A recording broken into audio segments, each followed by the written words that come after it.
The shouting in the main hall grew louder. Ada's heart pounded so hard she could barely think. Daniel rushed toward the noise, while Ada remained frozen in the hallway, trying to understand what was happening. Suddenly, one of the workers ran past, her face covered in panic. "They are here," he shouted before disappearing toward the back exit. Ada felt cold fear spread through her entire body.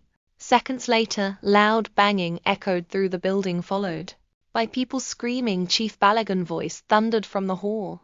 "Nobody moves." Ada stepped carefully toward the doorway, her hands trembling. What she saw made her stomach tighten. Men were pushing tables over, papers scattered across the floor. Workers were running in different directions while Chief Balagon argued angrily with armed officers standing at the entrance. "Police, everybody stay where you are," one officer shouted. Ada stepped back immediately.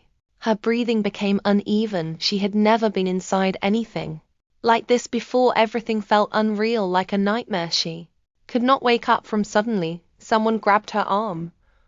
She almost screamed until she saw Daniel. "It is happening too fast," he whispered urgently. "Listen to me, you need to leave right now." Ada stared at him in shock. "Leave how?" Daniel quickly looked around before pulling a small key from his pocket. "There is a back door behind the storage room. Take this and go." Ada's voice shook. "What about you?" Daniel's expression hardened. "I will handle myself." Ada's eyes filled with tears again. After everything between them, she could still see the fear in his face. Not fear for himself, but fear for her.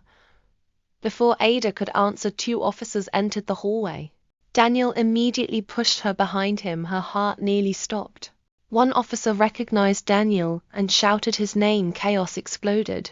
Again, men started running. Voices echoed everywhere, and Ada stood trapped between fear, confusion, and heartbreak. Daniel turned back toward her for one brief moment. "Run, Ada, run," he shouted. Ada finally moved her legs, carrying her through the narrow hallway as fast as she could. Tears blurred her vision while alarms and shouting filled the building. She reached the storage room, struggling to breathe. Her shaking hands finally unlocked the back door. Cold night air hit her face the moment she stepped outside, but even after escaping, she did not feel free, because somewhere behind her, Daniel was still trapped inside that dangerous world. And for the first time, Ada realized she might lose him forever, not to another woman, not to betrayal, but to the very darkness he tried to protect her from.